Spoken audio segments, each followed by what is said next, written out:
Hello everyone, I am back with another story. Today I'm going to be reading The Cool Bean by Jory John and Pete Oswald. Watch out, here come the cool beans. The cool beans. Oh yeah, check out how they move. Look at the way they swagger. Notice their sunglasses, yow! The cool beans are known all over school, from house to house, across town, beyond county lines. In the olden days, last year, we were all one big pot of beans. We were a mixed bag, but somehow it worked. Yep, those were the good old days. And then we stopped seeing each other as much. That's just how it is sometimes. You spend less time together, even though you're not totally sure why. I watched as the beans I knew so well, the beans from my own pod, became the cool beans. Oh, they were so cool. One of them could play the guitar. Cool. One of them could draw the best superheroes. Cool. One of them could jump higher than any bean I'd ever known. Cool. Me? Well, I mostly stayed the same. Sure, I made some small changes. I wore sunglasses. Too big. I slicked my hair back. Too slick. I strutted around. Ow! I swaggered. Oof. I was still picked last for everything. My clothes never seemed to fit. I snorted when I laughed. I walked into stuff. I was an uncool bean for sure.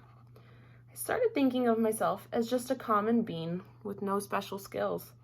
I couldn't compete, so I didn't even try. I'd never be a cool bean.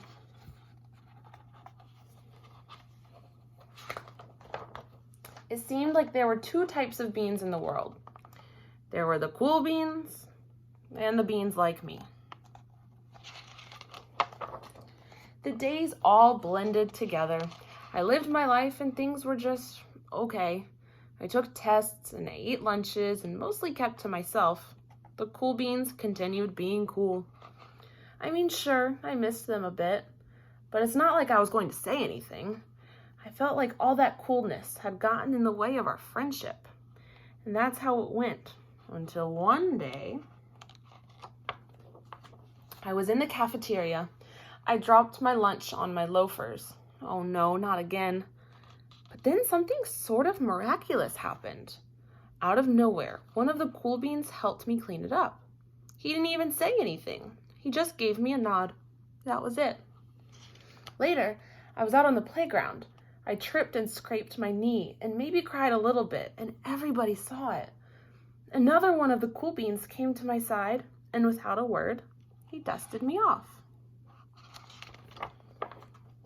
That afternoon, I was sitting in class. I wasn't really paying attention. I didn't notice, but our teacher had called on me. Everybody stared. I sat there in silence. Nobody said anything. And then everybody just laughed at me. That was it. After today, I was officially a has-been. But then one of the cool beans stood up and came over to me. Everybody watched. She leaned in close and whispered, "Hey, the teacher asked you to read from page 32.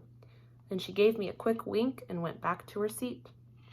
It was a small gesture, sure, but it was also everything. I walked home with a goofy smile on my face. I smiled all the way through dinner. That day made all the difference. It was a day that could have been really bad if not for the kindness of a few cool beans. It gave me a shred of confidence. That shred of confidence has continued to grow. Somebody had my back, or a few somebodies. After that, I started hanging out with the cool beans again. How have you been? Get it? How have you been? Not all the time, but sometimes. At lunch, after school, even on the weekends. Throughout all of this, I realized that it's not about how you look or any of that other silly stuff. It's about a wink or a nod or a smile at just the right moment. It's about dusting somebody off, helping them up again, and pointing them in the right direction.